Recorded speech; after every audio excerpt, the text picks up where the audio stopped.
Olá, tudo bem? Eu sou o Lécio Luiz e dessa vez nós trouxemos a lição número 9 da Igreja Avivamento Bíblico da Escola Dominical e o tema de hoje é o valor do testemunho pessoal na missão da igreja. Fica com a gente, vale a pena, é um estudo maravilhoso, trouxemos aí alguns versículos da Bíblia e que vai te auxiliar a palestrar na hora de ensinar os seus alunos na Escola Bíblica Dominical. Vem com a gente então. We believe in God the Father, we believe in Jesus Christ. Já começa aí com o fim do Sermão do Monte, onde Jesus ensina a seus discípulos e eles ficam admirados porque a maneira dele ensinar era diferente dos escribas, né? Já nós vamos falar quem eram os escribas, mas vamos ler aí, começar o nosso estudo hoje com a leitura desse versículo da Bíblia então, Mateus capítulo 7, 28 e 29. Lembrando que a aula passada nós falamos sobre Mateus, que era o publicano, odiado, né, pelo seu povo. Esse Mateus vira apóstolo e escreve esse livro. Nós não temos muito a história de Mateus, mas a gente tem aí esse testemunho que ele deixa para nós e ele foi testemunha ocular. Então vamos lá. Quando Jesus acabou de proferir essas palavras, as multidões estavam maravilhadas com a sua doutrina, porque ele as ensinava como quem tem autoridade e não como os escribas. Quem eram os escribas? Vamos dar uma olhada aqui. Os escribas eram os profissionais que tinham a função de escrever textos, registrar dados numéricos, redigir leis, copiar e arquivar informações. Como poucas pessoas dominavam a arte da escrita, possuíam grande destaque social. Então, tinha um grupo de pessoas que eram responsáveis por ler as escrituras e passar essa informação para o povo. Poucas pessoas dominavam a escrita e aí ficavam, então, à mercê desses escribas, né? Eles não saciavam a sede do povo, ou seja, não testemunhavam, eles não tinham bom testemunho para dar a respeito daquilo que eles falavam. Há muitas razões para que a pessoa endureça o seu coração para a palavra de Deus. Nós separamos aí 3, claro que existe muito mais. O pecado, as pessoas evitam a mensagem, o diabo, né? 2 Coríntios 4, de 3 a 4, as pessoas não creem. O mau procedimento dos cristãos, né? A gente vê hoje aí na internet vários escândalos de pessoas famosas, né, dentro do meio evangélico e que cometeram insanidades ou que fazem coisas que não condiz com a verdade, ou seja, que não condiz com a palavra de Deus. Pregam a palavra de Deus, mas não vivenciam a palavra de Deus. Então, o testemunho não é válido, faz com que as pessoas se afastem lá. Eu separei alguns versículos aí, esses que já foram citados, e a condenação é essa, que a luz veio ao mundo e os homens amaram mais as trevas do que a luz, porque as suas obras eram ruins, eram más. Então os homens passaram a amar mais o mundo, as coisas pecaminosas, do que a Deus. Mas se o nosso evangelho ainda está encoberto, é para os que se perdem que ele está encoberto. Então, o evangelho, para quem está perdido, não é revelado, porque ele não quer que isso aconteça ou algumas pessoas também não revelaram a eles o evangelho. E o próximo versículo é: nos quais o Deus deste século cegou o entendimento dos incrédulos. Quem é o Deus desse século, pessoal? Satanás. Para que não lhes resplandeça a luz do evangelho da glória de Cristo, que é a imagem de Deus. Beleza, então vamos lá. Agora vamos falar aí de 2 homens da Bíblia que tiveram um bom testemunho e foram recomendados por outras pessoas. Recomendação por bom testemunho. Aí eu separei, tá ali no quadro também, né? Daniel e José. Daniel era um jovem que foi levado para a Babilônia, junto com Mesaque, Sadraque e Abidnego, né? Misael, Azarias e Ananias. Chegou lá, os nomes deles foram trocados. Por que eles foram levados para a Babilônia? Na época do exílio, né, o rei Nabucodonosor ele vai escolher esses jovens que tinham muitas qualidades para que servissem lá no palácio. Então vai esses 4 jovens para lá, chega na Babilônia, dão nome novos a eles, dizendo: vocês não são mais judeus, agora vocês são babilônicos, né? Mesaque, Sadraque, Abidnego. Daniel passa a ser chamado de Beltesazar. Esses nomes são nomes pagãos. Tem algumas pessoas que pegam o nome da Bíblia sem saber a origem ou o significado e colocam em seus filhos. Está na Bíblia, eu vou colocar. Esses nomes são pagãos. Mas não vamos falar dos nomes, vamos falar do testemunho desses homens. Então o rei Nabucodonosor levanta uma imagem e pede toda a população, todos os seus súditos, para se prostrarem diante daquela imagem.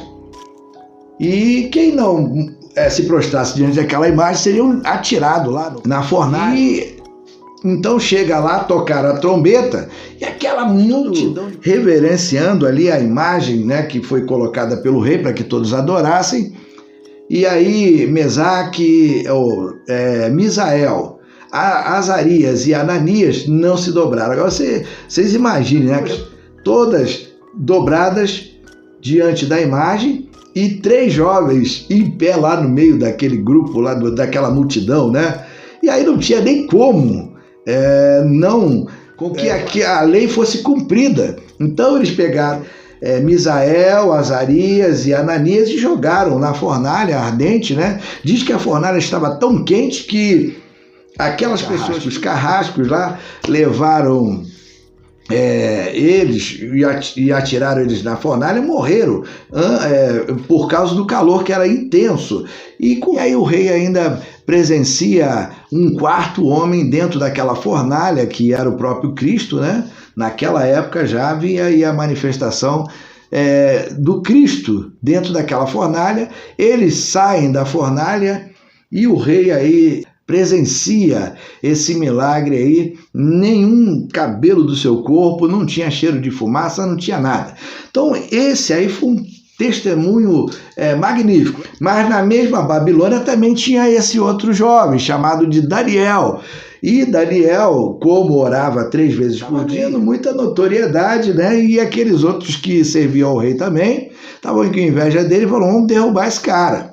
Mas a gente não tem como derrubar ele, porque ele não tem nada que a gente possa acusar. Ele não faz nada de errado. Daniel, só a única coisa que ele faz é orar 3 vezes ao dia. Então, eles falaram o seguinte: nós vamos, então, apanhá-lo dentro da sua religião.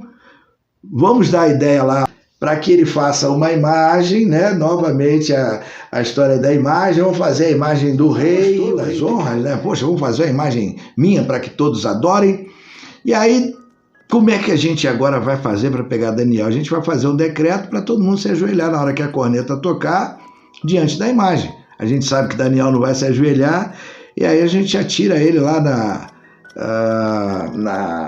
na cova dos leões. E aí, dito e feito, né? Tocou a trombeta, Daniel não se ajoelhou e jogaram Daniel na cova dos leões. O rei ficou sentido com isso, o rei gostava dele. Mas no dia seguinte, Daniel estava lá, né? Os leões, o nosso Deus foi lá, amansou os leões. Daniel passou a noite todinha no meio das feras, nunca lhe aconteceu mal algum. E no dia seguinte, o rei vai lá e conversa com Daniel. E aqueles que mandaram atirar Daniel, o rei mandou atirá-los dentro da cova dos leões. Antes deles chegarem ao chão, os leões já tinham estraçalhado todos eles. Então, esse é o testemunho que Sadraque, Mesaque, Abidnego e Daniel deram, né, lá na Babilônia. E no final ainda faz um decreto para respeitarem o Deus de Daniel, adorarem o Deus de Daniel. Então, um bom testemunho aí funcionou. Agora tem a história de José também, para a gente ser rápido, né? José, na prisão, consegue interpretar sonhos de 2 pessoas. Uma foi enforcada, ou uma foi degolada, perdeu a cabeça, e a outra foi honrada, foi restituída ao seu cargo, que era o copeiro. Tinha o copeiro e tinha o padeiro. O padeiro perdeu a cabeça e o copeiro volta aí a servir o rei. E José, lá na prisão, fala o seguinte: eu estou revelando o sonho para vocês, que é isso que vai acontecer. Um fica triste, o outro fica, né, consolado, alegre pelo fato de não acontecer o mesmo destino que o outro. E se cumpriu a revelação de José. E aí, quando esse copeiro sai da prisão, José fala para ele: não se esqueça de mim, fala para mim de Faraó. E passa 2 anos, né, e o copeiro se esqueceu de José. José estava lá jogado na prisão. E aí o Faraó tem um sonho, né, e ninguém conseguia interpretar. E aí o copeiro se lembrou de José, o bom testemunho aí. Chama, então, agora José para o rei. Aí José vai lá, é chamado para o rei. Faraó fala para ele: olha, eu sonhei e eu queria que você interpretasse. Me falaram que você interpreta sonhos. E aí José diz que não era ele, era Deus que revelava para ele. Conclusão, né? José passa a ser aí governador do Egito, né? E tudo aquilo que ele sonhou realmente aconteceu. Eram 7 anos de fartura, depois 7 anos de escassez, e isso se cumpriu. Todos vinham comprar comida no Egito, e aí José dá o testemunho do Deus dele, muito bem dado, né? Um testemunho para ser, para receber um like, né? Naquela época não tinha um like, então ele recebia recomendações. Se você tem uma empresa e se você não está sendo recomendado, alguma coisa você está fazendo errado. Se o teu trabalho não é recomendado para outra pessoa, é porque você ainda não está tendo qualidade no teu trabalho, beleza? Então tem aí José e Daniel, bons testemunhos, like para os dois. Vamos ler aqui, porque nesse Daniel, a quem o rei tinha dado o nome de Beltesazar, se acharam espírito excelente, conhecimento, inteligência, interpretação de sonhos, declaração de enigmas, solução de casos difíceis. Portanto, chame a Daniel e ele dará a interpretação. Chama Daniel, que Daniel resolve. Livro de Daniel 5:12. Se quiser anotar, vai anotando aí. Vamos lá agora. Este lhe disse: tive um sonho e não há quem interprete, porém ouvi falar a respeito de você, que quando ouve um sonho é capaz de interpretá-lo. Aí é o caso de José já conversando com Faraó. Eu ouvi de você, ou seja, alguém recomendou José para Faraó.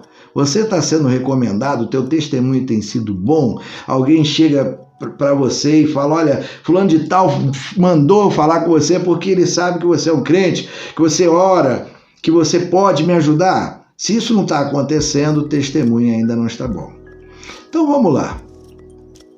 Testemunho de Jesus na casa de Zaqueu, Lucas 19, de 1 a 10. Todos sabem que Zaqueu era um homem de pequena estatura. A música Faz um Milagre em Mim, né, explodiu aí, fez bastante sucesso aí no Brasil, e conta aí a história de Zaqueu. Quem era Zaqueu? Zaqueu era chefe dos publicanos. Era um pouquinho mais do que Mateus. Nós falamos de Mateus no estudo passado, e nesse estudo a gente fala de Zaqueu, que é o chefe dos publicanos, que também era odiado, que ninguém convidava ele para nada. Por quê? Porque ele é considerado um traidor do povo. Vamos falar um pouquinho. E aí, Zaqueu, sabendo que Jesus ia passar ali por perto, ele corre na frente, sobe numa árvore, porque ele era de pequena estatura, ou seja, Zaqueu era baixinho, e Zaqueu queria ver Jesus. E aí Jesus, quando passa por aquele caminho, vê Zaqueu e fala: Zaqueu, desce daí, desce depressa, porque hoje me convém pousar na tua casa. Deve ter causado aí um espanto muito grande de um publicano, ou seja, um ladrão, né? Eles cobravam muito acima do que deveria ser cobrado. Uma parte era para Roma e a outra parte era deles, né? E as pessoas odiavam Zaqueu. E aí Jesus entra na casa de Zaqueu. Jesus era um mestre, ele ensinava a palavra de Deus. Nesse momento, o que Jesus faz? Jesus leva a saúde para aquela casa. Porque o Filho do Homem veio buscar e salvar o que havia perdido. Se você está perdido, Jesus veio para te salvar, como eu, como toda a população. Porque a palavra de Deus diz que Deus amou o mundo de tal maneira que enviou Jesus Cristo para salvar-nos, né? Para que todo aquele que nele crê não morra, né? Mas tenha a vida eterna. Não tenha morte, mas tenha a vida eterna. Então vamos continuar aqui. Zaqueu era um homem judeu, chefe dos cobradores de impostos e trabalhava para os romanos. Ele era rico e não era estimado pelo seu povo, ou seja, ninguém gostava dele. Isso porque, em seu trabalho, cobrava impostos deles, algo visto como traição, exploração. Aqui, Jesus fala que ele também era filho de Abraão nessa passagem. E aí a gente pode conferir em Gálatas 3,7, que diz que essa expressão filho de Abraão é para quem acredita em Jesus Cristo. Todos que acreditam são filhos de Abraão. Então vamos lá, nosso bom testemunho glorifica a Deus. Aí eu coloquei aí 2 passagens, Mateus 5,16, para você depois conferir. Primeira carta de Pedro 2,12, para você conferir também. Assim brilhem também a luz de vocês diante dos outros, para que vejam as boas obras que vocês fazem e glorifiquem o Pai de vocês que estás nos céus. Vamos ver o outro agora. Tendo conduta exemplar no meio dos gentios, para que quando eles os acusarem de malfeitores, observando as boas obras que vocês praticam, glorifique a Deus no dia da visitação. O que aconteceu com Daniel quando sai da cova dos leões? O rei decreto glorificando ao Deus, respeitando, honrando o Deus de Daniel. Conclusão desse nosso bate-papo. Não sejamos como os escribas que foram reprovados pelos seus ouvintes porque não cumpriam o que ensinavam. Se você ensina que Deus deve ser amado acima de todas as coisas, você deve amar Deus acima de todas as coisas. Se você ensina que deve amar o seu próximo como a ti mesmo, você tem que respeitar o teu próximo como a você mesmo. Temos aí um juiz que ele perdoa os nossos pecados e nos garante aí uma nova vida, uma nova caminhada. E a gente precisa fazer o que então, Lécio? É acreditar que é possível. Crer no Senhor Jesus Cristo e serás salvo tu e a tua casa. É uma promessa, é um ensinamento, é uma indicação. E eu já vou ficando por aqui, né? Agradecendo vocês por terem vindo aí no nosso canal, conhecer o nosso trabalho. Tem mais vídeos novos por aí. Fica aí, dá um tour aí, faz uma viagem aí, um turismo aí, um tour, vamos falar em inglês, faça um tour no nosso canal. Tem alguns vídeos bacanas, vale a pena. E aí tem a nossa diaconisa Enedi, que é minha esposa, tem gravado alguns vídeos maravilhosos também. Vale a pena ficar com a gente, porque a gente também está com vocês. Ubuntu, né? Eu queria terminar aí com essa palavra da África, onde ele fala que todos estejam bem, que todos tenham algo em comum.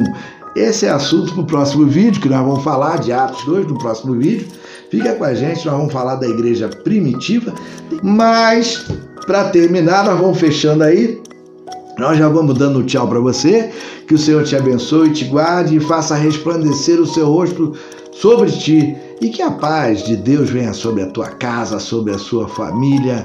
Deus abençoe e que encha o teu coração de amor pela obra de Deus, pela palavra, pelos irmãos. Que você cresça, que nós cresçamos e que a nossa vida seja muito boa, abençoada. Esse é o nosso desejo para todos vocês e para nós também. Volta aí no próximo vídeo, tá? Que tem coisa maravilhosa aí esperando para vocês. Muito obrigado e fui. Tchau, tchau.